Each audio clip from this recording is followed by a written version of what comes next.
தமிழ்நாட்டில் எம்ஜிஆருக்கு அப்புறம் ஒரு பிரபலமான ஒரு தலைவராக ரஜினிகாந்த் அவர்கள் வரணும்னு நினைச்சார்.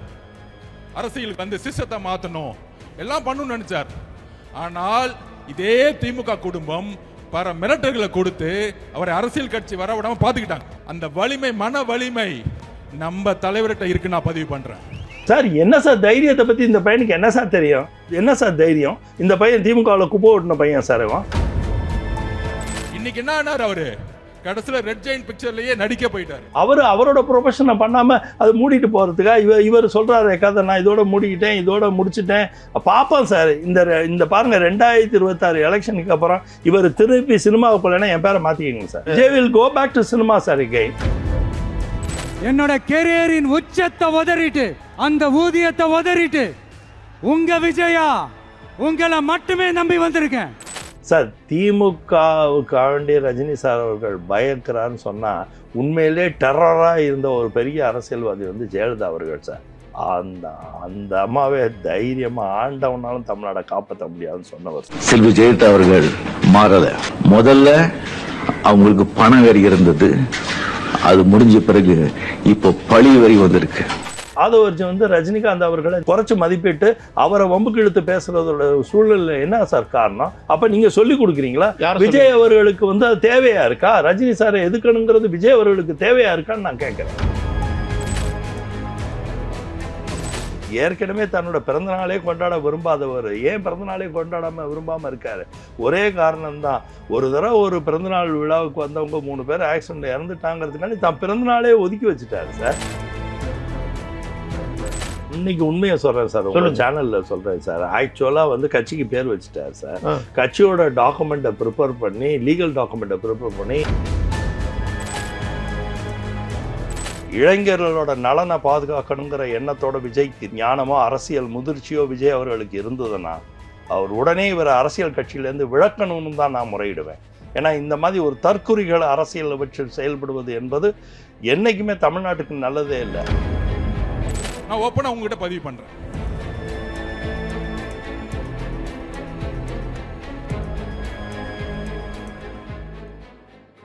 வணக்கம் வாவ் தமிழா நண்பர்களே. தாவேகாவின் முக்கிய பிரமுகர் திரு ஆதவ் அர்ஜுனா ரஜினியை பற்றி கூறிய ஒரு கருத்து அரசியல் வட்டாரத்தில் பெரிய பரபரப்பை ஏற்படுத்தியுள்ளது.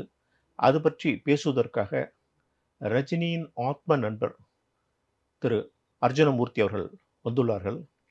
அர்ஜுனமூர்த்தி பாஜகவின் என்ஜிஓ பிரிவு தலைவர். வாருங்கள், அவர் சந்திப்போம். வணக்கம் சார். வணக்கம் சார்.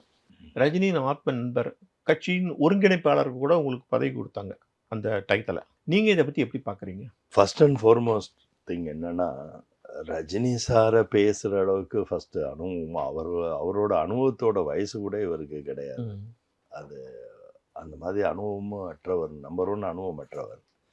2வது இவரோட சைக்காலஜிக்கலாக இவரை தொடர்ந்து நீங்கள் கவனித்து பார்த்தீங்கன்னா அவரோட இயல்பே எப்படி இருக்குன்னா, ஏதாச்சும் ஒரு வலிமையை எதுக்கத்தான் தன்னை வளர்த்துக்கலான்னு ஒரு ஆர்வம் உள்ளவராகவே இருக்கார். நீங்கள் முதல் வலிமையை வந்து தொடர்ந்து திமுகவில் பயணம் பண்ணவர் தான் இவர். ஐபேக் நிறுவனத்தில் வேலை பார்த்ததாகவும் அவங்களோட சேர்ந்து செயல்பட்டதாகவும் தன்னைத்தானே நிறைய சுய விளம்பரம் தெளிக்கக்கூடிய மன இயல்பு உள்ள மனிதர் தான் அவர். ஸோ அந்த மாதிரி அவர் நிறைய விஷயங்கள் தொடர்ந்து இப்படி பேசியிருக்காரு. அப்புறம் உங்களுக்கு தெரியும் அவர் எப்படி போய் விடுதலை சிறுத்தைகளோட இருந்து திருமாவளவன் அவர்களுக்கே நிறைய தலைக்குடிவுகளையும் தேவையற்ற சூழ்நிலையும் உருவாக்குனது மட்டும் இல்லாமல் ஒரு நல்லிணக்கமாக திருமாவளவன் அவர்களும் திமுகவுக்கு இடையில் இருந்த நல்ல உறவை கூட போய் கெடுத்துட்டு வாய்க்கு வந்ததெல்லாம் பேசினார். திருமாவளவனுக்கும் இவரையும் வச்சும் கொண்டு நோக்க முடியல, திமுகவையும் எதிர்த்துக்கிட்டு இவர் பேச்சை கேட்டுக்கிட்டு செயல்படக்கூடிய சூழ்நிலையும் அவருக்கு அமையலை. இப்படி தொடர்ந்து நீங்கள் இவரை கவனிச்சுக்கிட்டே வந்தீங்கன்னா இவர் ஒரு ஆறாவாரமிக்க அரசியல் தலைவராக இருக்க தான் விருப்பப்படுறாரே ஒழிய ஒரு அனுபவமாக உள்ளவராகவோ அனுபவசாலியாவோ இல்லை ஒரு தலைமைக்கு கட்டுப்படக்கூடிய குணம் உள்ளவராகவே இல்லை. திருமாவளவன் எபிசோடில் கூட பார்த்தீங்கன்னா திருமாவளவன் தலைக்குனிவுக்கு ஒரு சிறு அவர் கட்சியில் ஒரு ஜெனரல் செக்ரட்டரி வந்துட்டு அவ்வளோ வம்பு பண்ணார். அதே மாதிரி இப்போ தொடர்ந்து இவரோட கட்சியிலையும் பார்த்தீங்கன்னா பல இடங்களில் விஜய் அவர்களுக்கு இடர்பாடு உருவாக்கக்கூடியவராக தான் இவர் செயல்பட்டுக்கிட்டு இருக்காரு ஒழிய எதையுமே ஒரு தீர்க்க ஆலோசனை பண்ணி ஒரு தலைமைக்கு கட்டுப்படக்கூடிய ஒரு குணமே இவர்கிட்ட இல்லைங்கிறது ரொம்ப வெளிப்படைத்தன்மையான உண்மை. அது மீண்டும் மீண்டும் நிரூபிக்கிற மாதிரி இப்போ அவர் ரஜினி சார் அவர்களையும் அவர் வம்புக்கு இழுத்து பேசுறதோட காரணமே என்னன்னா, தன்னை லைம் லைட்டில் வச்சுக்கணுங்கிற ஒரு ஒரு மேனியாக்கு இருக்கு அவர்கிட்ட.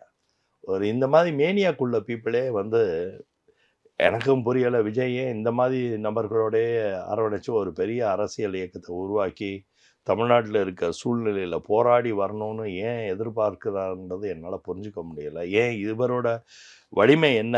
வெறும் பண வலிமை தானா, இல்லை இவரோட அரசியல் அனுபவ வலிமையா? வெறும் பண வலிமை தான் இவருக்கு இருக்குது, அதுக்காக வேண்டி தான் விஜய் வச்சுருக்காருன்னா இவர் ஒரு கேஷியராக தான் இவர் வச்சுக்கணும்.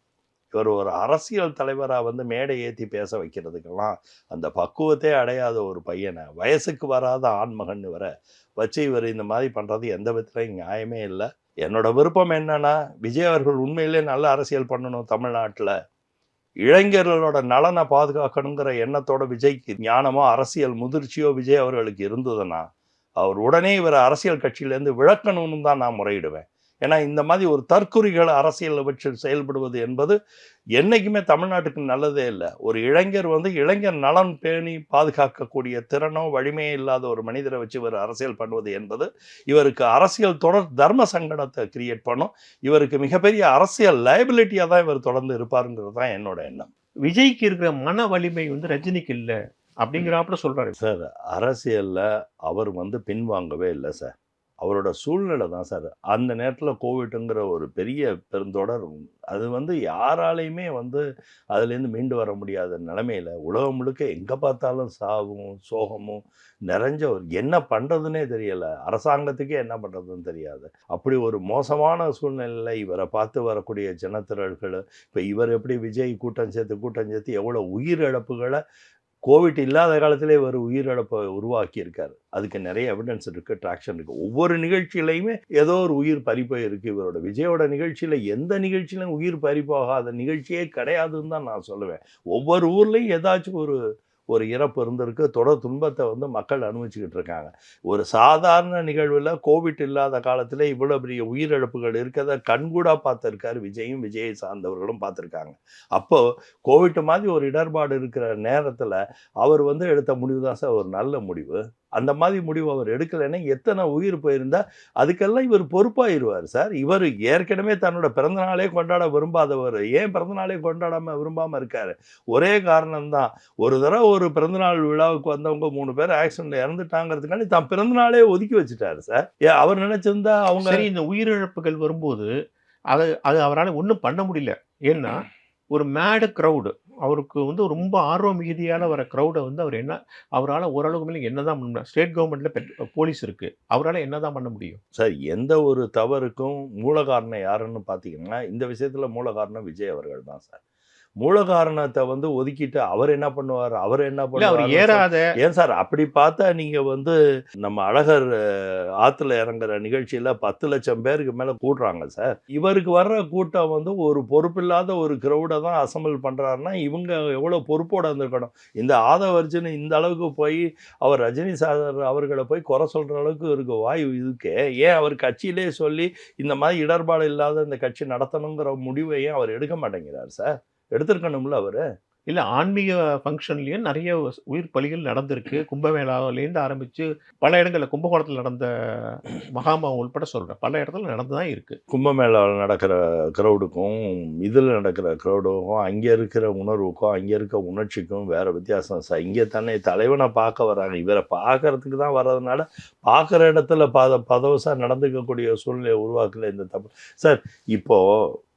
இப்போ வந்து நம்ம பிரச்சனை வந்து இப்போ என்ன தெரியுமா சார், மெயினாக இந்த மாதிரி தற்குறிகள் பேசுவதற்கெல்லாம் இம்பார்ட்டன்ட் கொடுக்கக்கூடாதுங்கிறது தான் சார் என்னோட ஒரே கொள்கை. ஏன்னா ரஜினி சாரை எதிர்த்து பேசுகிற அளவுக்கு இவருக்கு எந்த அனுபவமும் இல்லை, அறிவும் இல்லை, ஆற்றலும் இல்லாத ஒரு மனுஷன். பணம் வச்சுருக்கார், இந்த பணம் வச்சுருக்கிறதுனால இவருக்கு டிவியில் நிறைய சப்போர்ட் இருக்குது. மற்றபடி என்ன சார் இருக்குது? பணத்துக்காண்டி ஒரு எல்லாமே ரைட் ஆயிருமா? பணம் வச்சுருக்கவர் யார் வேணால் எது வேணால் பேசலான்னு ரைட் ஆயிருமா? இவர் வந்து புகழ் வச்சுருக்காரு, யார்? விஜய். அந்த புகழுக்காண்டி இந்த மாதிரி பணம் வச்சுருக்கவங்களாம் இஷ்டத்துக்கு பேசலான்னு ஒரு முடிவு எடுத்தால் தமிழ்நாடு எதை சார் கற்றுக்கிறது? இன்னொரு இளைஞர்கிட்டேருந்து என்ன சார் கற்றுக்குவாங்க எல்லாரும்? நீங்க உங்களுக்கு ஒரு வருங்கால சந்ததியினர்ல சார் இந்த இளைஞர்களெல்லாம் அவங்களுக்குலாம் நீங்க என்ன சார் வழிகாட்டுதல் பண்ண விரும்புறீங்க? நான் அது வழிகாட்டு முக்கியம் இல்லையா? நான் அது வழிகா- உங்களுக்கு தேவை இல்லையா? அது உங்களோட அரசியல் பண்பா இருக்காதா? நீங்க அரசியலுக்கு வந்துட்டு அரசியலுக்கு உண்டான வேலையில செய்ய மாட்டீங்களா? அரசியல்னா என்ன சார்? வழிகாட்டுறது தான் சார். சரி, நீ தலைவனா இருக்க தானே அரசியலுக்கு வரீங்க. ஆமா. அப்போ தலைமை பண்பே என்ன சார்? உங்களோட ஃபெட்டர்னிட்டியில இருக்காரு சார். அவர் வந்து திமுக அவர் சொல்லட்டும், எது வேணா பண்ணிட்டு இருக்கட்டும் சார். ஆனா நீங்க வந்து அரசியல்வாதியா நீங்க வந்த பிறகு உங்களோட சினிமா துறையில இருக்க ஒரு ஃபெட்டர்னிட்டியில டாப்பர்ஸ்ல 40 ஆண்டுகள் உச்சபட்ச நடிகராகவே இன்ன வரைக்கும் வாழ்ந்துகிட்டு இருக்காரு சார். அவரை சொல்றதுக்கு எப்படி சார் நீங்க இடம் கொடுக்கலாம்? அப்ப நீங்க சொல்லிதான் அவர் பேசுறாரா? ஆதவர்ஜன் வந்து ரஜினிகாந்த் அவர்களை இந்த மாதிரி குறைச்சு மதிப்பிட்டு அவரை வம்புக்கு இழுத்து பேசுறதோட சூழ்நிலை என்ன சார் காரணம்? அப்ப நீங்க சொல்லி கொடுக்குறீங்களா? யார் விஜய் அவர்களுக்கு வந்து அது தேவையா இருக்கா? ரஜினி சாரை எதுக்கணுங்கிறது விஜய் அவர்களுக்கு தேவையா இருக்கான்னு நான் கேட்கிறேன். இவர் எப்படி சொல்லிதான் சார் அவர் நீங்க- பேசுறாரு. ஆமா சார், எப்படி சார் நீங்க தலைமை எங்க கட்சியில நான் ஏதாச்சும் எங்க கட்சிக்கு மாறாத பேசிட்டு இருக்க முடியுமா சார்? கட்சியில நாங்க எப்படி சார் இருக்க முடியும்? நாங்க அவர் தன்னுடைய தலைவரை குளோரிஃபை பண்றதுக்காக உனக்கு இல்ல சார் நீ குளோரிஃபை பண்றதுக்கு எவ்வளவு சப்ஜெக்ட் எடுத்துக்கவும் விஜயோட பெருமையை நீ பேசிக்கிட்டு தெரிய எதுக்கு நீ தேவையில்லாம போய் வம்புக்குற? எதுக்கு ஓடுற வண்டி எதுக்கு இழுத்து விடுற? உள்ள வந்து எதுக்கு இழுத்து விடுற? இல்ல அப்ப உனக்கு உனக்கு புகழ் வேணும், இந்த மாதிரி நான் டிபேட் பண்ணணும், 10 பேர் பேச்சு பொருள் ஆணுங்கிறதுக்கு தான் நீ பண்ணிக்கிட்டு உட்காந்துருக்கியா? நீ இல்ல உன்னோட உங்களுக்கு கடமை அதானா? இல்ல உங்களுக்கு இல்லாத தைரியம் எங்களுக்கு இருக்குன்னு சொல்ல வராரு அவர். சார் என்ன சார் தைரியத்தை பத்தி இந்த பையனுக்கு என்ன சார் தெரியும்? இந்த பையனை மாதிரி ஒரு என்ன சார் தைரியம்? இந்த பையன் திமுகவில் குப்பை ஓட்டின பையன் சார். இவன் அங்கேருந்து எடுத்துக்கிட்டு நேராக போய் திருமாவளவன்ட்ட போனவர் சார். அங்கேருந்து பெட்டி கட்டிட்டு இப்போ இங்கே வந்து உட்காந்து இன்னும் எத்தனை நாளைக்கு இங்கே இருப்பார்னு யாருக்கு சார் தெரியும்? இப்போவே நிறைய புலம்பிக்கிட்டு இருக்காருன்னு நாங்கள் கேள்விப்படுறோம் சார். நிறைய விஷயத்தில் விஜய்க்கு எகென்ஸ்டாக புலம்புறாருன்னு எங்களுக்கு தெரியும் சார். எங்களுக்கு உண்மை தன்மையை இன்ஃபர்மேஷன் கொடுக்கறதுக்கு விஜய் கட்சியில் எவ்வளோ பேர் இருக்காங்க சார். அவங்களாம் என்ன எங்கள்கிட்ட சொல்லிக்கிட்டு இருக்காங்க?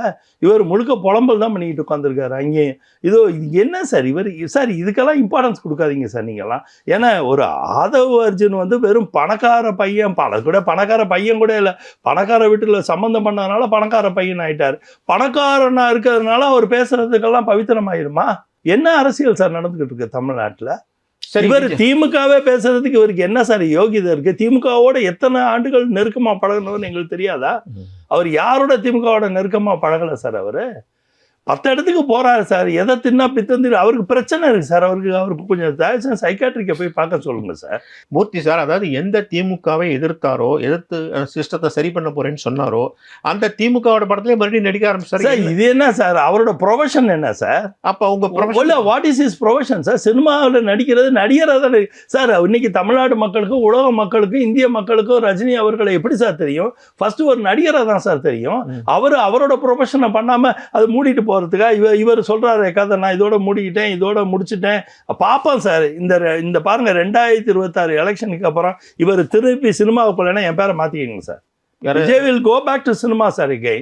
சார் இவங்களால எல்லாம் சார் சினிமா உலகத்துல இருந்து அந்த பாப்புலாரிட்டி அந்த மாயையில இருந்த இல்ல அவர் என்ன சொல்ல வர்றாருன்னா, அவர்கள் சம்பாதிச்ச படத்துல இருந்து எல்லாத்தையும் விமர்சனம் பண்ணிவிட்டு அவங்க படத்திலே நடிக்க படம் என்ன அர்த்தம் கேட்கிறாரு. சார் இது என்ன சார் பேச்சு? அவர் வந்து கட்சி ஆரம்பிக்கும் போது அந்த படத்தை இயக்குனவங்க சன் டிவி சார். அதுக்காண்டி வந்து சன் டிவி கிட்ட பயந்துட்டு நான் கட்சி ஆரம்பிக்கிறேன்னு சொல்லாம தைரியமா தான் அந்த ஆரம்பிச்சாரு. நேரத்துல அண்ணாத்தை படம் அது யார் சார் ப்ரொடக்ஷன் பண்ணா? அப்போ சார் இவர் கட்சி அனௌன்ஸ் பண்றாரு சார். நான் கட்சிக்கு வரேன், நான் வந்து தமிழ்நாட்டில் வந்து அரசியல் பண்ண போறேன்னு முடிவு பண்ணி ட்விட்டர் பதிவு பண்ணி ஆமா சார், என்னை தலைமை ஒருங்கிணைப்பாளராகவும் ஆமா அவங்க தமிழறி மணியண்ணன் அவர்களையும் போடுறாரு சார். ஆமா சார். அப்போ அன்னைக்கு வந்து யார் சார் எங்களோட பேசிட்டு எல்லாம் முடிச்சுட்டு எங்க சார் போனாரு? ப்ரொடக்ஷன் யாரோட ப்ரொடக்ஷன் போனாரு சார்? சன் டிவி ப்ரொடக்ஷன் போனார். ஏன்னா சன் டிவிக்கு தெரியாத? ஏன்னா சன் டிவி திமுக இல்லாத ஒரு நிறுவனம், அது திமுகவோட ஒட்டி பிறந்த நிறுவனம். சரி, அதுக்கு பிறகாவது அதுக்கப்புறம் நடிக்கிறத நிறுத்தணும் இல்ல? ஏன் சார் நிறுத்தணும்? சார் இது என்ன சார் கொடுமையா இருக்கு? நீங்க படிக்கிறவர்னு வச்சுங்க, படிக்கிறத வந்து நீங்க வயசாச்சு படிக்காதீங்கன்னு சொன்னா படிக்க மாட்டீங்களா நீங்க? அவங்களோட விருப்பத்தை அவங்க செய்யறதுல என்ன சார்? எவ்வளோ டாக்டருங்க 90 வயசு வரைக்கும் டாக்டர் வேலை பார்க்கலையா?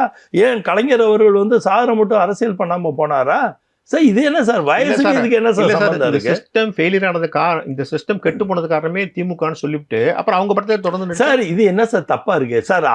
நீங்க அரசியல் சார் நான் என்ன கேட்கிறேன்னா, சிஸ்டம் ஃபெயிலியர் ஆனது அரசியலுக்கும் அரசாங்கத்துக்கும் சம்மந்தப்பட்ட விஷயம். இவர் சினிமாவுக்கு அதுக்கு என்ன சார் சம்மந்தப்பட்டது? இவங்க தான் சினிமா நல்ல ப்ரொடக்ஷன் கம்பெனி வச்சிருக்காங்க சார். இவங்க தான் பெஸ்ட் ப்ராடக்ட் டெலிவரி பண்றாங்க சார். இவங்களால தான் சார் ஸ்கிரீனிங் பண்ணக்கூடிய எல்லா சக்தியும் தமிழ்நாட்டில் வச்சிருக்காங்க. நான் நடிகர் சார். இப்போ எனக்கு அப்படி ஒரு வாய்ப்பு இருந்தால் இப்போ நான் தான் நடிகர்னு வச்சுக்கோங்க. வச்சுக்கோங்க, நான் பாஜகவில் தான் இருக்கேன்னு வச்சுக்கோங்க, இப்போ வந்து ரெட் ஜெயின் படம் எடுக்க என்னை நடிக்க சொல்லி என்னை கூப்பிட்டாங்கன்னா நான் போக மாட்டேன்னு சொல்லுவேன்னா, என்னோட முதல் விருப்பம் என்னவா இருக்கும்? நான் ஒரு நடிகனாக இருக்கும்போது என்னோட முதல் ப்ரொஃபஷனல் இன்க்விசிட் என்ன? My first professional inquisit only establish myself as an actor. அதை விட்டு நான் வேண்டாம், இது திமுக கட்சி, இது திமுக கம்பெனி, அதனால நான் நடிக்க மாட்டேன்னு சொல்றேன்ல, இது என்ன சார் இதெல்லாம்? சரி, அவர் இது ரொம்ப அன்ப்ரொஃபஷனலா இருக்கு சார். சார் இவ்வளவு உறுதியா பேசுனவர் எப்படி வந்து அதுக்கப்புறம் பின்வாங்கினார் அது சொல்லுங்க. ஏன்னா அந்த ஆரம்ப காலம் உங்களுக்கு நல்லாவே தெரியும். கோவிட் தான் உண்மையான காரணமா? 100% சார். அவருக்கு வந்து இம்யூன் ப்ராப்ளம் இருக்கு, நம்ம பல டிவியில் அதை சொல்லிட்டோம், அது திருப்பி திருப்பி சொல்ல சார் இம்யூனிட்டி ப்ராப்ளம் இருக்குல்ல, அது வந்து அவரோட வந்து அந்த கிட்னி டிரான்ஸ்பிளான்ட்டுங்கிறது அது வந்து ஒரு 2016-17 பண்ணிட்டாரு. அவருக்கு வந்து கிட்னி டிரான்ஸ்பிளான்ட் பண்ணும்போதே ரொம்ப 67-68 வயசு ஆயிடுச்சு. அந்த பீரியட்லயே அவங்களுக்கு நிச்சயம் அட்வைஸ் பண்ணியிருப்பாங்க, இதெல்லாம் இனிமேல் இந்த டஸ்ட் பக்கம்லாம் போகக்கூடாதுன்னு சொல்லியிருப்பாங்க. அதெல்லாம் தெரிஞ்சதுக்கு அப்புறம் தானே இவர் அறிவிச்சாரு. சார் எப்போதுமே அவருக்கு ஒரு உந்தல் சக்தி இருக்கு. என்ன உந்தல் சக்தி இருக்குன்னா, தொடர்ந்து அவர் வந்து ஏதாச்சும் தமிழ்நாட்டுக்கு செய்யணும், தமிழ்நாடு நம்மளை வாழ வச்ச பூமி, நம்ம ஏதாவது திருப்பி செய்யணும்னு ஆசைப்படுறாரு. அதுக்கான முயற்சி பண்ணும்போது அவரோட சிந்தனையிலேயோ செயல்பாடுலையோ குறை சொல்றதுக்கு ஒன்றும் இல்லை சார். சூழ்நிலை தான் அவரை மாற்றி அமைச்சிருச்சுங்கிறது தான் உண்மையான. இல்லை, நீங்க சூழ்நிலைங்கிறது பொதுவாக பேசுறீங்க. நான் என்ன கேட்குறேன்னா, எண்ணி துணிக கர்ப்பம் துணிந்தவின் எண்ணுவோம் என்பது இழுக்கு. இவர் எண்ணிட்டாரு, வந்துட்டேன்னாரு, வரப்போறேன்னாரு, அதுக்கப்புறம் எண்ணுவோம் என்பது இழுக்கு இல்லையா? இழுக்கு இல்லை சார், இறப்புக்கு நான் வழியாக வகுத்துறக்கூடாதுன்னு கவலைப்பட்டேன் சார். இழுக்கா இருக்கிறதுல இறப்பு இருக்குது சார். கோவிட்ல அவ்வளோ பெருந்தொகை இறப்பு இருக்கு சார். கோவிட்க்கு முன்னாடி இறப்பு இருக்கும்போது என்ன பண்ணுவீங்க? என்னுடைய ஹெல்த் வந்து ஒத்துக்காதுன்னு சொன்னாரு. அவர் ஹெல்த் ஒத்துக்காதுங்கிறது முதல்ல தெரியாது அவருக்கு. அவருக்கு தெரியும் சார், இப்போ அது டிபேட்டே இல்லை சார். அவருக்கு ஹெல்த்தை பற்றி தெரியும். ஒரு சூழ்நிலையில் நம்ம அதை முயற்சி பண்ணி செயல்படுத்துறதுக்கான வாய்ப்பு அமைஞ்சிருக்குன்னு நினச்சி செயல்பட முயற்சி பண்ணார். அவருக்கு இந்த கோவிட் வந்து அவர் எதிர்பார்க்காத ஒரு சூழ்நிலை. கோவிட் தொடர் இறப்பும் வந்து ரொம்ப, அது இல்லாமல் சினிமா உலகத்தில் இருந்தவங்களே நிறைய பேர் டக்கு டக்குன்னு இறந்தோன்னு அவருக்கு ஒரு அந்த ஃபெட்டர்னிட்டிலே நல்ல வெல் கனெக்டடான ஒரு பர்சனாலிட்டி. அவர் வேற போஸ்டிங்லாம் வேற கொடுத்துட்டாரு உங்களுக்கு, தமிழர்களுக்குலாம் போஸ்டிங்லாம் கொடுத்து நீங்க ஒர்க் பண்ண ஆரம்பிச்சிட்டீங்க எல்லாருமே. அந்த அது மட்டும் இல்லை சார், நான் இன்னைக்கு உண்மையை சொல்கிறேன் சார், உங்க சேனலில் சொல்கிறேன் சார். ஆக்சுவலாக வந்து கட்சிக்கு பேர் வச்சுட்டார் சார். கட்சியோட டாக்குமெண்ட்டை ப்ரிப்பேர் பண்ணி, லீகல் டாக்குமெண்ட்டை ப்ரிப்பேர் பண்ணி என்கிட்டையும் என்னை ஜெனரல் செக்ரட்டரியாக என்கிட்ட கையெழுத்து வாங்கிட்டார் சார். அவர் பிரசிடென்ட்டாக கையெழுத்து போட்டார் சார். தமிழ்மதி அண்ணன் அவர்கள்ட்ட வந்து வைஸ் பிரசிடென்ட்டாக கையெழுத்து வாங்கிட்டார் சார். டாக்குமெண்ட் ஃபைல் ரெடி பண்ணி 2020 கமிஷனுக்கு அனுப்பிட்டார் சார். அவர் எப்போ 2020? ஆமாம், அந்த அனௌன்ஸ் பண்ணோன்னு 21 தான் பிறந்துருச்சு. டிசம்பர் 3 தானே அனௌன்ஸ் பண்ணுறாரு. 2020 தானே அனௌன்ஸ் பண்ணுறாரு. அதை அனௌன்ஸ் பண்ணிட்டு ஊருக்கு போகிறதுக்கு முன்னாலே, இதெல்லாம் அவர் ஷூட்டிங் போகிறதுக்கு முன்னாலே எங்கள்கிட்ட எல்லாம் கையெழுத்து வாங்கிட்டார் சார். என்னைய ஜெனரல் செக்ரட்டரின்னு அனௌன்ஸ் பண்ணி எங்கள்கிட்ட கையெழுத்து வாங்கிட்டார் சார். நான் எலெக்ஷன் கமிஷனில் கையெழுத்து போட்டு கொடுத்துட்டேன் சார். அந்த டாக்குமெண்ட்டில் அக்ரிமெண்ட் காப்பி, எங்களோட கட்சியோட ஃபார்மேஷன்னா ஃபவுண்டருங்கிறதுனால அவர் பிரசிடென்ட்னு போட்டு எல்லாம் ப்ரிப்பேர் பண்ணி எங்கள்கிட்ட கொடுத்து, எங்களை படிக்க சொல்லி எங்கிட்ட தனி காப்பி கொடுத்து, தமிழரி மணியன்ட்டையும் ஒரு தனி காப்பி கொடுத்து, 2 பேரையும் படிக்க சொல்லி நெக்ஸ்ட் டே வர சொல்லி கையெழுத்து போட்டு எல்லாத்தையும் அவரோட லீகல் டீம்கிட்ட கொடுத்துட்டு தான் சார் புறப்பட்டு போனார். அவர் அதெல்லாம் பண்ணிட்டு தான் சார். அதுக்கப்புறம் அவருடைய அண்ணன்ட்டு போய் ஆசீர்வாதம் ஆயிட்டு வந்துட்டாரு. அது தனி சத்யநாராயண ஆசீர்வாதம் ஆயிட்டு வந்து கட்சி பேரை சொல்ல இல்ல. அதுக்கு என்ன மெயின் காரணம்னா, அதுக்கு நான் தான் காரணம். சார் வந்து எனக்கு வந்து ஒரு பணம் செக் எழுதி என்கிட்ட கொடுத்துட்டு, அர்ஜுன் நீங்க செலவுக்கு இதை வச்சுக்கோங்க, நான் ஷூட்டிங் போகிற வரைக்கும் உங்களுக்கு தேவைப்படும் அப்படின்னாரு. நான் வேணாம் சார், இப்போ செலவுக்கெல்லாம் ஒன்றும் அவ்வளோ வேலையே இல்லை சார், நீங்கள் செக்கெல்லாம் கொடுக்குறேன். இல்லை அர்ஜுன், நம்ம கட்சி ஆரம்பிச்சிருக்கோம், நான் அதான் செஞ்சுட்டு போகிறேன் அப்படிங்கும்போது நான் தான் சொன்னேன், இல்லை சார், உங்களுக்கு யார் உங்கள் மேலே ரொம்ப பிரியமும் அன்பும் இருக்கா, உங்களுக்கு யார் மேலே விசுவாசமாக அன்பும் இருக்கோ அவங்கள்ட்ட ₹1 காயின் வாங்கி கொடுங்க சார்ன்னு சொன்னேன். உடனே அவர் என்ன பண்ணார், சரின்னு சொல்லிட்டு பேசாமல் விட்டுட்டார். செக் புக்கை மடித்து வச்சுட்டார். என்ன நான் வேண்டாம்னு சொன்னோன்னா புரிஞ்சுக்கிட்டார். அதோட என்னோட லாஜிக் என்னன்னு புரிஞ்சோன்னா வேண்டான்னு வச்சுட்டார். வச்சுட்டு என்ன பண்ணார், காலையில் ஒரு 8:30க்கு ஃபோன் பண்ணார் நெக்ஸ்ட் டே. அர்ஜுன் நான் பெங்களூருக்கு போயிட்டுருக்கேன் அப்படி. எதுக்கு சார் பெங்களூரு அப்படின்னு? நீங்கள் தானே சொன்னீங்க, எங்கள் அண்ணன் தான் எனக்கு அப்பா மாதிரி. அண்ணனும் அவரே தான், எங்கள் அப்பா ஸ்தானத்துலேயும் நான் அவரை தான் வச்சுருக்கேன், எனக்கு குரு ஸ்தானத்துலேயும் அவர் தான் இருக்கார். அதனால நான் வந்து அவர்கிட்ட போய் நீங்கள் சொன்னபடி ₹1 காயின் வாங்குறேன்னு சொல்லிட்டு போயிட்டு இருந்தேன். நான் ரொம்ப வருத்தப்பட்டேன். என்ன சார் கோவிட்டில் போய் இங்கேருந்து ஆல் த வே டிரைவ் பண்ணிக்கிட்டு எதுக்கு சார் பெங்களூருக்கு போகிறீங்க காரில் அப்படின்னு நான் வருத்தப்பட்டேன். நான் பயந்தேன் அந்த நேரத்தில். இல்லை அர்ஜுன் நீ சொல்லிட்டு போய் அந்த ₹1 இன்னைக்கு கிடைக்கல பாவம் அவருக்கு. அது கிடைக்காம தேடி கண்டுபிடிச்சி ₹1 வாங்கி கையில் வச்சு எனக்கு ஃபோட்டோ எடுத்து அனுப்புனார் சார். அவர் அந்த ₹1 காயினை எனக்கு ஃபோட்டோ எடுத்து அவர் கையில் வச்சு எனக்கு ஃபோட்டோ எடுத்து எனக்கு அனுப்புனார் சார். சரி, அந்த அளவுக்கு வந்து ஒரு விசுவாசம், அன்பு, நேர்மை உள்ள ஒரு மனிதரை இந்த மாதிரி தற்கூறிகள் பேசுவது எனக்கு ரொம்ப வேதனையாக இருந்தது சார். அவருக்கு வந்து நீங்கள் சொல்கிற விசுவாசம், நேர்மை எல்லாம் இருக்குங்கிறத யாரும் மறுக்கலை. ஆனா அவருக்கு தைரியம் இல்லை. அவர் ஒரு சார் விடுங்க சார், என் வாயை கிளறாதீங்க. என்னை பொறுத்த வரைக்கும் ஒரு விஷயம் தெரியும் சார். ஆதவ் அர்ஜுனுக்கு தன்னை வளர்த்துக்கணும், அவர் உயரமா வளர்ந்துட்டாரு, பாஸ்கெட் பால் பிளேயரு. இன்னும் தன்னை அரசியல் உயரம் தேவையா இருக்குப்பா. இன்னும் அரசியல்ல ஒரு டார்ஃபா இருக்கார், அரசியல்ல ஒரு டார்ஃபா இருக்காரு. அந்த டார்ஃபை வளர்த்துக்கிறதுக்காண்டி ஆசைப்பட்டு தன்னை வளர்த்துக்கிற பாவம் விஜய் ரொம்ப தப்பு பண்றாரு. விஜய் முதுகுல ஏறி தன்னை வளர்த்தது மாதிரி காமிச்சுக்கிறாரு அந்த பையன். அது முதல் தப்பு சார். விஜய் முதுகு கூனி போயிட போகுது. விஜய் மாதிரி ஒரு முதுகுல விஜயோட உழைப்பு, விஜயோட திறன்ல தான் இந்த புகழ் விஜய் கிட்ட இருக்கு. இந்த பையனுக்கு எதுவும் கிடையாது. விஜய் முதுகுல சவாரி பண்ணி தன்னை பெரிய ஆளா காமிச்சுக்கிறத விட்டுட்டு ஒழிக்க சொல்லுங்க சார். விஜய்க்கு இது நல்லது இல்லை. ரஜினி இந்த மாதிரி வேதாளங்களை முருங்கை மரம் ஏறுற மாதிரி வேதாளங்களை ஏத்திக்கிட்டு இருந்தாருன்னா இவர் வீணா போயிடுவாரு விஜய். இல்ல, ரஜினிக்கு ஆரம்பத்துல இருந்தே yes no yes no yes நோன்னு வரலாம் வேண்டாம்னு இந்த குழப்பம் ஆரம்பத்துல இருந்தே இருக்குன்னு நான் சொல்றேன். குழப்பங்கிற வார்த்தைக்கு இடமே இல்லை சார். சிந்தனை சார். எந்த ஒரு சிந்தனையுமே செயலாக்கும் போது அவங்களுக்கு வேணுங்கிற புள்ளி எல்லாம் தொட்டு பார்ப்பாங்க சார். ஃபர்ஸ்ட் அவரோட உடலை பார்ப்பாரு, அவரோட உணர்வுகளை பார்ப்பாரு. அவர் நம்ம தமிழ்நாட்டுக்கு சேர்ந்த ஒரு மனுஷனே இல்லையே, நம்ம தமிழ் மனிதனே இல்லாமல் தமிழ்நாடு நம்மளை ஆதரித்து இந்த அளவுக்கு நம்மளை தமிழ்நாடு தான் உருவாக்கி இருக்கு. அப்படிங்கும்போது அதுலேருந்து வரக்கூடிய நல்லது கெடுதல் என்னன்னு சிந்திப்பார். தன் குடும்பத்தை பற்றி சிந்திப்பார், தன்னோட பொருளாதார சூழ்நிலையை பற்றி சிந்திப்பார், தன்னோட சினிமா, அது அவரோட வேட்கையே சினிமா சார். அவர் 100% சினிமா மேன் சார். அவர் 100% இஸ் எ சினிமா பர்சன். அதை பற்றி யோசிப்பார். இவ்வளவும் யோசிச்சு ஒரு தீர்க்கமான முடிவு எடுக்கிற போது இது குழப்பம் கிடையாது சார், இது சிந்தனை. இதை தன்னை செயலாக்கிறதுக்கு முன்னால் இப்போ நீங்களே ஒரு ஊருக்கு போகிறதுனா கூட இன்றைக்கி போகலாமா வேண்டாமா, எந்த ட்ரெயினில் போவோமா, பிளேனில் போவோமா, தனியாக போவோமா, காரில் போவோம், எவ்வளோ யோசிக்க வேண்டியதாக இருக்குது சார். அது பேர் குழப்பமா? அதெல்லாம் குழப்பம் இல்லை சார். ஒரு டெஸ்டினேஷனுக்கு போகிறதுக்கே நம்ம இவ்வளோ யோசிக்கிறோம்னா எவ்வளோ பெரிய டெஸ்டினேஷன், எவ்வளோ பெரிய ரிஸ்க் ஃபேக்டர், எவ்வளோ பெரிய சூழ்நிலை. தமிழ் மக்களுக்கு மொத்தமாக தன்னைய தலைவனு காமிக்கக்கூடிய ஒரு இடத்துல அவர் இந்த மாதிரி யோசிக்கிறது, சிந்திக்கிறதெல்லாம் போய் குழப்பம்னு பேசுறது இல்லை. அவரை பற்றி சொல்லும்போது அவர் திரும்ப தன்னை ஒரு சினிமாக்காரராக தான் காட்டிட்டார். அவர் ஒரு சினிமா, தன்னுடைய குடும்பம், தன்னுடைய பணம், இதை தாண்டி அவர் அரசியலுக்கு வரதுக்கு அவர் நிறைய யோசனை இருக்கு அவருக்கு. அதுல என்ன சார் தப்பு இருக்குன்னு சொல்லுங்க. நான் ஒன்று கேட்குறேன். இப்போ அம்பானி கிட்ட போங்க, முகேஷ் அம்பானி கிட்ட போங்க, அவர்கிட்ட போய் ஏதாச்சும் நான் ப்ரையாரிட்டி ஐட்டத்தைன்னா நீங்கள் அரசியலுக்கு வந்துருங்க, எவ்வளோ பேர் பிஸ்னஸ் மேன் அரசியலுக்கு வந்திருக்காங்க, நீங்கள் வந்துருங்கன்னா வந்துருவாரா? ஃபர்ஸ்ட் அவர் யாரை திரும்ப பார்ப்பாரு? தன்னோட ஷேர் ஹோல்டிங்கை பார்ப்பாரு, ஷேர் ஹோல்டர்ஸை பார்ப்பார். என்னை நம்பி இவ்வளோ ஷேர் இன்வெஸ்ட் பண்ணி இந்த இன்னைக்கு என்எஸ்சி ஷேர்ஸ் மார்க்கெட்டில் அவரோட ஷேர் ஏதாவது பிரச்சனை ஆச்சுன்னா என்எஸ்சியே கீழே விழுகும். எத்தனை பாயிண்ட் கீழே விழுகும் சார்? எவ்வளோ கமிட்மெண்ட் சார்.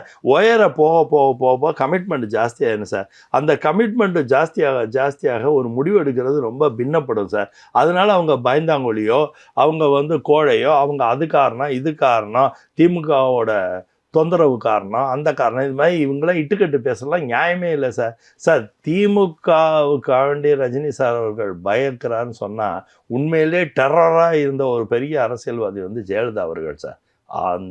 அந்த அம்மாவே தைரியமா ஆண்டவனாலும் தமிழ்நாடை காப்பாற்ற முடியாதுன்னு சொன்னவர் சார். சொல்லி 5 வருஷத்துல மறுபடியும் மாறினாரும் இல்லையா? அந்த ஸ்டாண்ட்ல அது பேர் மாறுறது இல்லை சார். அன்னைக்கு தேதிக்கு அவர் எடுத்த முடிவுனால தமிழ்நாட்டுல மிகப்பெரிய அரசியல் மாற்றம் வந்தது சார். தமிழ்நாட்டுக்கு மட்டும் வரல சார். Please understand. அந்த மாதிரி முடிவு எடுத்ததுனாலதான் யுனைடெட் ஃப்ரண்ட்னு ஒரு கவர்மெண்ட், டெல்லி அரசாங்கமே மாற்றம் வந்தது. அப்ப கூட ரஜினி தனி கட்சி ஆரம்பிச்சுதான் ஜெயிச்சிருக்கலாம், மூப்பனார்லாம் ஒன்னா இருந்தாங்க. அப்பயும் அவருக்கு இந்த தைரியம் வரல சார். ஏன் திருப்பி தைரியம்னே ஒரு வார்த்தையை சொல்ல? ஒன்றும் குழப்பம்ங்கிறீங்க, இல்லாட்டி தைரியம்ங்கிறீங்க, இல்லாட்டி கோழைங்கிறீங்க. எதுக்கு சார் இந்த மாதிரி வார்த்தைகளே போட்டு பிரயோகிக்கிறீங்க? ஏன் சார் ஒரு மனுஷன் அப்ப எல்லாருமே சொன்னாங்க, ஞாபகம் உங்களுக்கு, ரஜினி இப்ப கட்சி ஆரம்பிச்சா ஜெயிச்சிருக்காங்க. இப்ப ஒரு ரஜினியே சொல்றாரு சார். நான் என்ன சொல்ல விரும்புறேன்னா, எப்போதுமே ஒரு ஆற்றல் மிகுந்த மனிதர்களுக்கு ஒரு சின்ன சிக்கல் இருக்குது சார். என்ன சிக்கல்னா, அந்த ஆற்றலை விஷப்பரிச்சை ஆயிடக்கூடாதுங்கிற ஒரு ஃபேக்டர் ஆஃப் என்ன சொல்கிறது, ஒரு முன் யோசனை இருக்குது சார். இந்த முன் யோசனையில் காலதாமதமாக நடக்கலாம், சூழ்நிலை மாற்றங்கள் வரலாம், எல்லாம் வரலாம் சார். இவரே நிறைய முன் யோசனை உள்ள மனிதராக இருக்கார் சார். பேசிக்காக நீங்கள் அவரோட கேரக்டரையும் நீங்கள் பாருங்கள், தயவு செஞ்சு லுக் அட் ஹிஸ் கேரக்டர். ஒரு படம் ஒத்துக்கிட்டா கூட அவர் எப்படி ஒத்துக்க விரும்புகிறாருன்னா, பல யோசனைகள் எடுத்துகிட்டு தான் ஒரு படம் ஒத்துக்கிறார். ஏதோ ஒரு கதையை கேட்டு கதை பிடிச்சிச்சுன்னு போக மாட்டார். ப்ரொடியூசர் யாருன்னு பார்ப்பாரு, டைரக்டர் யாருன்னு பார்ப்பாரு, அதோட க்ளோஸ் அதில் இருக்கக்கூடிய மற்ற டெக்னீஷியன்ஸ் எல்லாம் யாருன்னு பார்க்குறாரு, தன்னோட ஹீரோயின் யார், அது யார், எல்லாத்தையும் காம்பினேஷன் பார்த்து எதுனாலையும் எந்த ஒரு ஃபேக்டர்னாலையும் அந்த படம் தோல்வி அடையக்கூடாதுன்னு எதுக்கு நினைக்கிறாருன்னா, உடனே நீங்கள் சொன்னீங்க அவர் பணம் கூட சம்பாதிக்கிறதுக்காண்டி தோல்வி அடைய வேண்டாம்னு நினைக்க, கிடையவே கிடையாது. அந்த ப்ரொடியூசரோட நம்பகத்தன்மைக்கு உண்ட மனிதனாக இருந்ததுனால தான் இன்ன வரைக்கும் அவரோட ஸ்டேக் இந்த சினிமா ஃபீல்ட் தமிழ்நாட்டில் ரொம்ப உச்சபட்சமாக இருக்குது. அதிக பணம் சம்பாதிக்கக்கூடிய, ஆல் இண்டியாவிலே அதிக பணம் சம்பாதிக்கக்கூடிய ஒரு ஹீரோவாக இருக்கிறதுக்கு காரணம் என்ன சார்? அவரோட ஸ்டேக் எப்படி சார் மெயின்டைன் பண்ணுறார்? ஒரு ஷேர் மார்க்கெட்டில் ஒரு ஷேரை ரீட்டைன் பண்ணணும்னா அதோட கம்பெனியோட பொருளாதார வளர்ச்சியும் கம்பெனியோட ப்ராஃபிட் அண்ட் லாஸ் வந்து பர்ஃபெக்டாக இல்லைன்னா ஷேர் மார்க்கெட்டில் விழுகிற மாதிரி தன்னோட வேல்யூவேஷனை, தன்னோட பொலிட்டிக்கல் வேல்யூவேஷனை தாண்டி தன்னோட சினிமா வேல்யூவேஷனை வந்து அப்படியே ரீட்டைன் பண்ணி சார் இவ்வளவு கஷ்டப்பட்டு நம்ம கிடைச்ச இந்த புகழ் பெருமை பணத்தை விட்டுறக்கூடாதுன்னு பயம் வந்துருச்சு. பாருங்க, நீங்க குழப்பத்திலேருந்து இப்போ பயத்துக்கு போயிட்டீங்க. அதாவது உங்களுக்குலாம் என்ன பிரச்சனைன்னா, ஏதாச்சும் ஒரு ரூபத்தில் அவர் செய்கிற எல்லா இடர்பாடா நீங்கள் நினைக்கிறது எல்லாமே அது வந்து இந்த மாதிரி வார்த்தையில் போய் ஃபிட் பண்ணியே பார்க்குறீங்க. இதுதான் எனக்கு ரொம்ப கஷ்டமாக இருக்கு. ஏன்னா சார் அவர் பணமே இல்லாமல் கஷ்டப்பட்டவர் சார், சாப்பாடு கஷ்டப்பட்டவர் சார், பணத்தை பற்றி சார் இவருக்கு பணம் தான் மிகைப்படுத்திக்கணும்னா தன்னை உடல் அமைப்பில் கூட மிகைப்படுத்திக்கலாம் சார். ரொம்ப எளிமையான மனிதர்னு எல்லாராலையும் பாராட்டப்பட்டவர் சார். மோடிஜி அவர்களுக்கே இவர் அதிகமாக பிடிக்கிறதுக்கு காரணமே என்னென்னா இவருடைய எளிமை தான் சார். மோடிஜி பல தடவை அவரை புகழ்றது என்ன, அவரோட எளிமையை நினச்சி எப்படி முடியுதுன்னு தான் எல்லாரும் ஆச்சரியப்படுறாங்க. இவ்வளோ எளிமையாக, அதுக்கே ஒரு கிண்டலாகவும் ஒரு டிவியில் கூட சரி என்ன எளிமை, நான் நல்ல காரில் வரேன், நல்ல பங்களாவில் இருக்கேன், எனக்கு என்ன எளிமைன்னு கூட அதை கூட கவுண்டராக கூட அவரே பேச, நான் என்ன எளிமையாக இருக்கேன், நான் ட்ரெஸ்ஸு கம்மியாக பண்ணி இருக்கிறதுக்காண்டி எளிமையாக நான் எல்லா வசதியோடு தான் இருக்கேன்னு அவரே அதுக்கு விளக்கம் கொடுத்தாரு சார். அப்படிப்பட்ட ஒரு மனிதருக்கு வந்து பணம் பொருட்டாக இருக்குது சார். பணமே இல்லாமல் வாழ்க்கையை ஆரம்பித்தவர் சார். இன்னொரு விஷயம் சார், அவர் எல்லாருக்குமே நல்லவராக இருக்கணும்னு நினைக்கிறாரு. அதுதான் அவருடைய இயல்பு. அவர் எல்லாருக்கும் நல்லவராக இருக்கணும், யாரையும் வந்து பகைச்சிக்க கூடாதுன்னு நினைக்கிறாரு. அரசியலில் வந்து you cannot be good to all people. அவர்கிட்ட உள்ள ப்ராப்ளம் என்னன்னா, எல்லாரும் தன்னை வந்து புகழணும், தனக்கு எதிரிகள் இருக்கக்கூடாதுன்னு நினைக்கிறாரு. அரசியலுக்கு நீ ஒன்ஸ் வந்துட்டா நீ எதிர்க்கணும், எனக்கும் அவருக்கும் தான் போட்டின்னு விஜய் சொல்றாரு, அது மாதிரி நீ சொல்லணும். அந்த தைரியம் இல்லாதவங்க சார், அது திருப்பி தைரியங்கிற வார்த்தை ஆமா, இல்ல நீங்க எல்லாருக்கும் நல்லவராக சார், நல்லவனாவே அவர் இருந்ததில்ல. அம்மையார் அவர்களை வந்து ஆர வீரப்பன் மேட்டர்ல இப்ப ரீசெண்டா ஆரம்பியோட அந்த அவங்களோட இது போடும்போது அவரை பத்தி சொல்லும்போது இவரே என்னன்னா, ஆர வீரப்பனுக்கு அவர் தன்னோட பதவி இழந்ததுக்கு இவரோட வார்த்தை கூட காரணம்னு வருத்தப்பட்டிருக்காரு. அவரே வருத்தப்பட்டே ஒரு டிவி பதிவு கொடுத்துருக்காரு.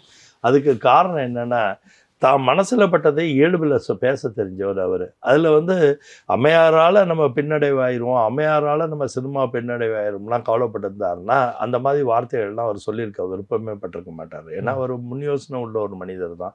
இப்போ எல்லாமே ஒரு கேர்ஃபுல்லாக தான் டீல் பண்ணக்கூடிய ஒரு வார்த்தைகளை கூட ரொம்ப கேர்ஃபுல்லாக பிரயோகப்படுத்தக்கூடிய அளவுக்கு ஒரு பிரெயினோட வீரியம் வந்து ரொம்ப அழகாக வச்சுருப்பார். அவருக்கு அந்த பிரில்லியண்டான பர்சனாலிட்டி அவர், அதில் ஒன்றும் பிரச்சனையே கிடையாது. நம்ம வந்து அவருக்கு வந்து என்ன காரணத்துக்காண்டி அவருக்கு பயம் இல்லை, தைரியமானவர் அப்படின்னு நம்ம சொல்ல விரும்புகிறோம்னா, அது அவங்க ஜெயலலிதா ராமையார் காலத்துலேயும் அது நடந்திருக்கு, கலைஞர் காலத்துலேயுமே அவர் துணிச்சலான பதிவுகளை போட்டிருக்காரு, எகென்ஸ்டாகவும் போட்டிருக்காரு. எல்லா இடத்துலையுமே தன்னோட கருத்துக்களை வந்து ரொம்ப ஸ்ட்ராங்காக சொல்லியிருக்காரு. அதே சமயத்தில் நெல்சனை வச்சு ஒரு படம் எடுக்கும்போது நெல்சன் படம் இதே விஜய் படம் ஃபெயிலியர் ஆச்சுன்னு சொல்லி ஒரு பேச்சு வரும்போது நெல்சனை பாதுகாத்தார். நெல்சனை ரீரைட் பண்ணி அந்த ஜெயிலர் படத்தை வெற்றிகரமான படமாக கொடுத்தாரு. இன்றைக்கி நெல்சனுங்கிற ஒரு யங் டைரக்டர் வந்து இவர் மட்டும் அன்றைக்கி உதறி இருந்தார்னா அவர் எவ்வளோ கஷ்டப்பட்டு போயிருப்பார், அவரோட வளர்ச்சியே கஷ்டப்பட்டு போயிருக்கும். அந்த அளவுக்கு தன்னோட மனசை இது பண்ணி அதோட கரெக்ஷன் ஃபேக்டர் என்ன பண்ணணும், அதை எப்படி வெற்றி அமைக்கணுங்கிற தானும் சேர்ந்து செயல்பட்டு நெல்சனை திருப்பி ரீகெயின் பண்ணி கொடுத்தாரு சார். இதே விஜய்னால நெல்சனுக்கு வந்து செட்பேக் வந்தது சார். அதே விஜய் வந்த நெல்சன் நாளுக்கு வந்த செட்பேக்கை திருப்பி ரீகெயின் பண்ணி கொடுத்தவரே ரஜினி சார் தான் சார். இன்னைக்கு நீங்க ரஜினி அரசியலை தவிர்த்துட்டு பார்த்தா விஜய் அரசியல் என்ன கரையேறுவாரா? தனிப்பட்ட முறையில் நிற்கிறாரு, இன்னும் இதுவரைலாம் அலையின் சேர்றது வாய்ப்பு இல்லை. என்னோட மிகப்பெரிய விஜய் அவர்கள் மேலே இருக்க வருத்தமே என்னன்னா, இப்போவே அவர் வந்து ஒரு மாதிரி ஒரு சமூக பார்வையில் கொஞ்சம் சரியாக இல்லைங்கிறது தான் வர நியூஸ் எல்லாமே அப்படி தான் இருக்குது. இவர் ஒரு பொது மனிதனாக மக்கள் வந்து ஜாதியோ மதமோ இல்லாமல் தான் இவர் படத்தை போய் எல்லாரும் சந்தோஷமாக பார்த்துட்டு வந்தாங்க.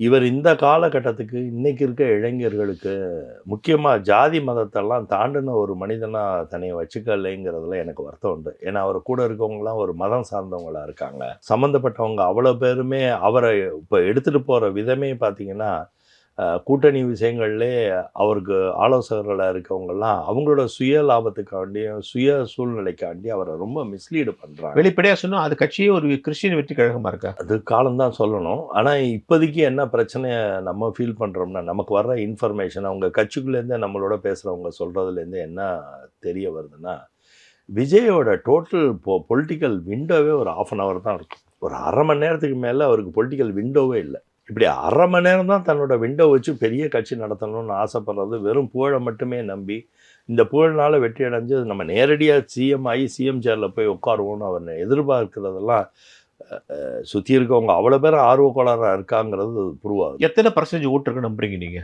இதில் பர்சன்டேஜுங்கிறதோட முடிவு பண்ணுறதோட இப்போ அவர் எந்த மாதிரி எல்லாம் கேண்டிடேட் சூஸ் பண்ண போகிறாரு, அந்த கேண்டிடேட்டோட வலிமை என்ன, பெரிய இல்ல கேண்டிடேட் கேண்டிடேட் வலிமையை விட அவருடைய செரிஷ்மாக்கு தானே ஓட்டை விழுது. அது எவ்வளோ தூரம் எடுபடும் சொல்ல முடியாது. தமிழ்நாடுல வந்து லார்ஜர் பொலிட்டிக்கல் ஆம்பிட்டா அந்த பவர்ஃபுல்லாக இருக்கிறது வந்து அதிமுக திமுக மாதிரி கட்சி. ஆமா ஆமா. இப்போ நாங்களே வந்து அதிமுக சார்ந்த ஒரு என்டிஏ கூட்டணிக்கு போயிருக்கோம், திமுகவை சார்ந்து தான் காங்கிரஸ் இந்த மாதிரி ஆமா, கட்சிகள்லாம் போயிருக்காங்க. இவங்க 2 பேரோட ஃபண்டமெண்டல் வலிமை வந்து கிராஸ் ரூட் லெவலில் ரொம்ப எக்ஸாபிடன்ஸ். ஆமா நீங்கள் கவனிச்சு பார்த்தீங்கன்னா பாட்டம் ஆஃப் த பிரமிடில் வந்து 26% பீப்புள் தமிழ்நாட்டில் இருக்காங்க சார், வறுமை கோட்டு கீழே. ஆமா. அந்த கூட்டம் வந்து இன்ன வரைக்குமே ரெட்டலையும் எம்ஜிஆர் ஜெயலலிதா அவர்கள் மேலே மோகம் கொண்ட அமைப்பாக தான் இருக்குது. அதில் 16% வந்து முழுக்க அது வந்து அதிமுகவோட கட்டுப்பாட்டில் தான் இன்ன வரைக்குமே இருக்கு. அதுக்கப்புறம் மிடில் இன்கம் குரூப்பில் வந்து lower middle income group, middle income of middle income group, upper middle income குரூப்னு இருக்குது. இப்போ இந்த பெரும்பகுதி என்னாச்சுன்னா, கம்யூனிசம் மாதிரி ஒரு பெரிய கட்சியை பாட்டம் ஆஃப் த பிரமிடில், அதாவது வர்க்க ரீதியாக இருந்த ஒரு அமைப்பை வந்து கம்யூனிசம் 2 கம்யூனிசமும் வச்சுருந்துச்சு தமிழ்நாட்டில். லேபர் இன்டென்சிவ் ஃபோர்ஸ் அந்த ப்ளூ காலர்லாம் அவங்க கண்ட்ரோலில் தான் இருந்தாங்க. அதாவது பாட்டம் ஆஃப் தி பிரமிடை தாண்டி லோவர் மிடில் இன்கம் குரூப்புங்கிறது ப்ளூ காலர், அது ஃபுல்லாக அவங்கள்ட்ட இருந்து. இதை என்ன பண்ணிட்டாங்க, ஸ்லோவாக திமுக அப்படியே முழுங்கி ஒரு பெரிய முதல்ல வந்து சின்ன முழுங்குற மாதிரி முழுங்கிட்டாங்க. இப்போ இன்னைக்கு வந்து கம்யூனிசத்தை வந்து பெரும்பகுதி திமுக முழுங்கிருச்சு. எப்படி முழுங்கிருச்சுன்னா, கம்யூனிசத்தோட லேபர் ஃபோர்ஸ் முழுக்கவே இப்போ இவங்களோட லேபர் ஃபோர்ஸாக மாறிடுச்சு. எப்போ லேபர் ஃபோர்ஸ் வந்து திமுக பக்கத்துக்கிட்ட போய் இவங்களோட வாரியங்கள் உருவாக்கி அதை உருவாக்கி இதை உருவாக்கி நெடுஞ்சாலை வாரியம் அந்த வாரியம் இந்த வாரியம் லேபர் இன்டென்சிவான இடமெல்லாம் இவங்க போய் வச்சு இவங்க அதுக்கு வேணுங்கிற வாரியங்களை உருவாக்கி அது அரசியல் பின்புலத்தில் அதை ஹேண்டில் பண்ணுற மாடல் எடுத்தோன்னே கம்யூனிசம் அங்கே பொய்த்து போய்விட்டது. ஸோ இப்போ என்னாச்சு, நமக்கு ப்ளூ காலர் இப்போ அந்த சமுதாயத்தோட குழந்தைகள்கிட்ட நம்ம வரும். 18லேருந்து 24 வயசு, 24லேருந்து ஒரு 35 வயசு வரைக்கும் உள்ள பீப்புள் வந்து இவருக்கு வர்றதுக்கு சாதகமாக இருக்காங்க அப்படிங்கிற ஒரு ஓவரால் கணிப்புக்கு வரும். அந்த கணிப்பு எப்போ பொய்த்து போயிடும்னா, இப்போ தொடர்ந்து இவர் 2000 ரூபா கொடுக்குறாரு, இவர் 2000 ரூபா கொடுக்குறாரு, இவர் 2500 ரூபாங்கிறார். இவர் ஒரு மாடர்ன் வேர்ல்டுக்குள்ளே வரலன்னு தான் நான் கவலைப்படுறேன். இவர் இன்னைக்கு இருக்கிற மாடர்ன் வேர்ல்டு டெக்னாலஜி உலகத்துக்குள்ளே வராமல் விஜய் பணம் வாங்குறவங்க மாடர்ன் வேர்ல்டுக்கு வந்துட்டாங்களா? பணம் வாங்குறவங்களை பொறுத்த வரைக்கும் என்னன்னா, அவங்களோட தேவைகள் இன்னும் அரசாங்க அமைப்புலேருந்து பூர்த்தி நடக்கல சார். அப்போ அவங்க கேட்பான்ல பூர்த்தி அது அப்போ இவருக்கு சித்தாந்தமே இல்லையே. எப்படி சித்தாந்தம் இல்லைன்னா, இவர் ஒரு புது அரசியல் கட்சி வர்றாரு. இப்போ சீமான் அவர்கள் புதுசாக அரசியல் கட்சிக்கு வர்றாருன்னா, தன்னோட சித்தாந்தத்தோட வெளிப்படைத்தன்மையை அழகாக சொல்லுவதற்கு அவருக்கு தெரியுது. இவருக்கு சித்தாந்தத்தோட வெளிப்படை இவர் என்னைக்கு கூட்டணி கட்சியை வாங்கன்னு கூப்பிட போனார். இப்போ சீமானுக்கு இவருக்கு உண்டான பெரிய வித்தியாசம் என்னன்னா, சீமான் அவர்கள் நான் கூட்டணிக்கு ரெடி இல்லை, நான் தனியாக தான் இருப்பேன், நான் தனியாக தான் ஆழ்வேன்னு இன்னைக்கு துணிச்சலான ஒரு செயல்பாடில் அவர் சீமான் அவர்கள் இருக்கார். இன்னைக்கு விஜய் அவரை ஒட்டி இளைஞர்கள்ட்ட போகும்போது இதே இளைஞர்கள் என்ன பண்ணுவாங்கன்னா, இவர் இந்த மாதிரி திருப்பி இளைஞர்களுக்கு பிடிக்காத ஃப்ரீ பீஸ் கொடுக்கறது, இந்த மாதிரி 6 சிலிண்டர் கொடுக்குறேன் அன்னபூர்ணா ஏதோ ஒரு ஸ்கீம் வச்சு 6 கொடு, இன்னைக்கு சிலிண்டரே கஷ்டப்படுற சொல்லிக்கிட்டு இருக்க மாதிரி ஒரு சூழ்நிலையை உருவாக்கியிருக்காங்க திமுக. ஆக்சுவலாக அதுக்கு ஒன்றும் கஷ்டமெல்லாம் ஒன்றும் இல்லை. ஒரு மாயை தோற்றத்தை உருவாக்கி ஒரு மத்திய அரசு எப்போதுமே எதுக்கு எடுக்கணுங்கிற குணத்துக்கு ஒரு பொய் புரளியை கிளப்பி வண்டி ஓடிக்கிட்டு இருக்கு இன்னைக்கு தெரியும். அதுக்குள்ளே ஒரு 6 சிலிண்டர் தான், அதெல்லாம் எட்டாத கனியாக மக்களுக்கு தெரியும் போது என்னன்னா இதெல்லாமே இவரோட பர்சன்டேஜை குறையும். நீங்கள் சொல்கிற என்ன சதவீதங்கள் சொன்னீங்களாலும் அந்த சதவீதங்கள் இவர் தன்னையே சாப்பிட்டுக்கிறாரு. இவர் வரலே இவர் சாப்பிட்ற மாதிரி இவர் சாப்பிட்டுக்கிட்டே இருக்காரு டே பை டே. அப்போ இவர் எலெக்ஷன் போகும்போது கேண்டிடேட் அனௌன்ஸ் பண்ணி இந்த மாதிரி கொள்கை ரீதியான ஒரு ஷார்ப்பான கொள்கை இல்லை, திமுக எதுக்குறேன்னு ஒரு சைடு சொல்கிறது, ஒரு பக்கத்தை பாசிசத்தை எதுக்குறேன்னு சொல்கிறது, இப்படி 2ஆம் கட்ட வேலை பண்ணிக்கிட்டே இருக்குது. ஒன்றும் டைரக்ஷன்லெஸ் பர்சன்.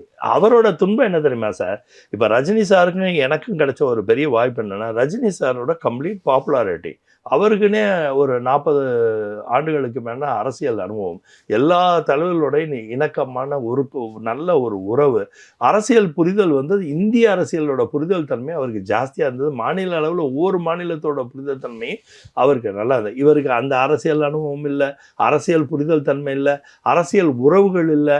நல்ல இவரை காட்டு நல்லா வளர்ந்து எஸ்டாப்ளிஷ் ஆன ஒரு நண்பர்கள் அவருக்கு மோதியிலேருந்து ஆரம்பித்து இங்கே ஜெயலலிதா, கருணாநிதி, இந்த போட்டு ஸ்டாலின், இப்படி எல்லாரோடையுமே ஒரு இணக்கம் வச்சிருந்தார் அவர். எல்லாத்துலையும் சந்திரபாபு நாயுடுல அவருக்கு யாருக்கு தான் இணக்கம் இல்லை.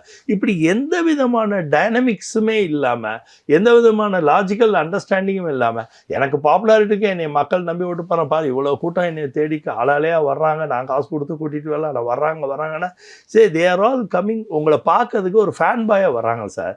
அவங்க உங்களுக்கு ஓட்டு போடவே வரல சார், நீங்கள் எழுதி தரேன் சார்.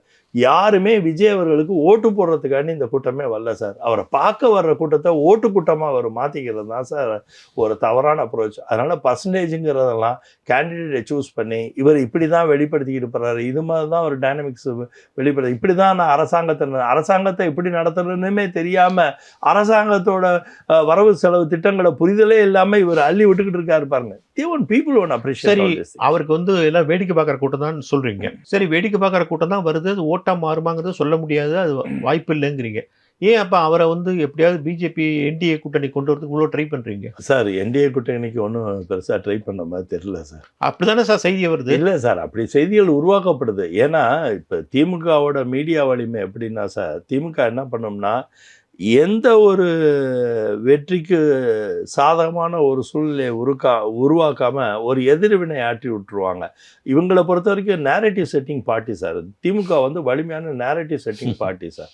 இது ஒரு நேரேட்டிவாக செட் பண்ணி விட்டுருவாங்க சார். பவன் கல்யாணம் வச்சு பேச்சுவார்த்தை நடக்கலைங்கிறீங்களா சார்? பவன் கல்யாண் அவர்கள் தனிப்பட்ட முறையில் அவரோட விருப்பத்துக்காண்டி பேசியிருப்பாரு சார். அது பேசக்கூடாதுன்னு யாரும் சார் சொல்றதுக்கு? அவருக்கு வந்து விஜய் மாதிரி அவரோட உற்ற நண்பர் வந்து அவருக்கு என்டிஏ இன்ஸ்ட்ரக்ஷன்ஸ் ஆஃப் அமித்ஷா தானே சொல்றாங்க.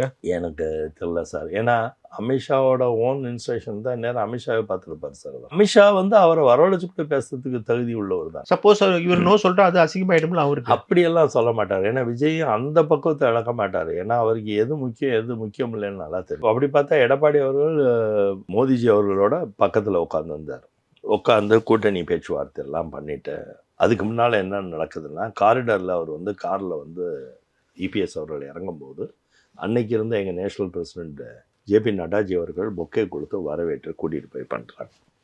எல்லாம் நல்லபடியாக சுமூகமாக 24 எலெக்ஷன் வந்து எல்லாம். ஆனால் திருப்பி சென்னைக்கு வந்த பிறகு ஊருக்கு போய் லெட்டர் போடுறங்கிற மாதிரி அவர் வந்து கூட்டணியில் அங்கே வகிக்கலை. அதனால் இவர் அங்கே போகிறது, நீங்கள் கேட்ட கேள்வியில் என்ன, இவர் அங்கே போயிருப்பாரா, இவர் அங்கே வந்திருப்பாராங்கிற கேள்விக்காண்டி சொல்கிறேன். இவர் அங்கே போய் பார்த்து பக்கத்தில் உட்காந்துட்டு வந்து பேசினா கூட முடிவு வந்து அரசியல் முடிவு எதாக வேணாலும் நடக்கலாம். அதனால் ஒரு தலை சிறந்த அரசியல்வாதி அமித்ஷா மாதிரி அவர்களுக்கு வந்து இந்தியாவில் இருக்க எல்லா அரசியல் பக்குவமும் நல்லா உணர்ந்தவர். இன்றைக்கி அவர் ஒரு ரெடி ரெக்கனர். எங்கள் கட்சியை பொறுத்த வரைக்கும் அமித்ஷா அவர்கள் ஒரு ரெடி ரெக்கனர். அவர் வந்து எப்படி பார்ப்பாருன்னா, எல்லாமே அரசியலாக தான் பார்ப்பார். விஜயோட பேசி விஜய் வரலன்னா கூட இப்போ இபிஎஸ் வரலங்கிறதுக்காண்டி கோச்சிக்கிட்டாங்களா? அதெல்லாம் பண்ண மாட்டாங்க. அரசியலில் இதெல்லாம் நிகழ்வு. இப்போ காங்கிரஸ் வந்து இவ்வளோ துன்பம் கொடுத்தது, தொடர்ந்து பேச்சுவார்த்தைக்கே வரல. காங்கிரஸில் இருக்க எல்லா தலைவர்களும் திமுகவுக்கு எகென்ஸ்டாக பேசிக்கிட்டு இருந்தாங்க.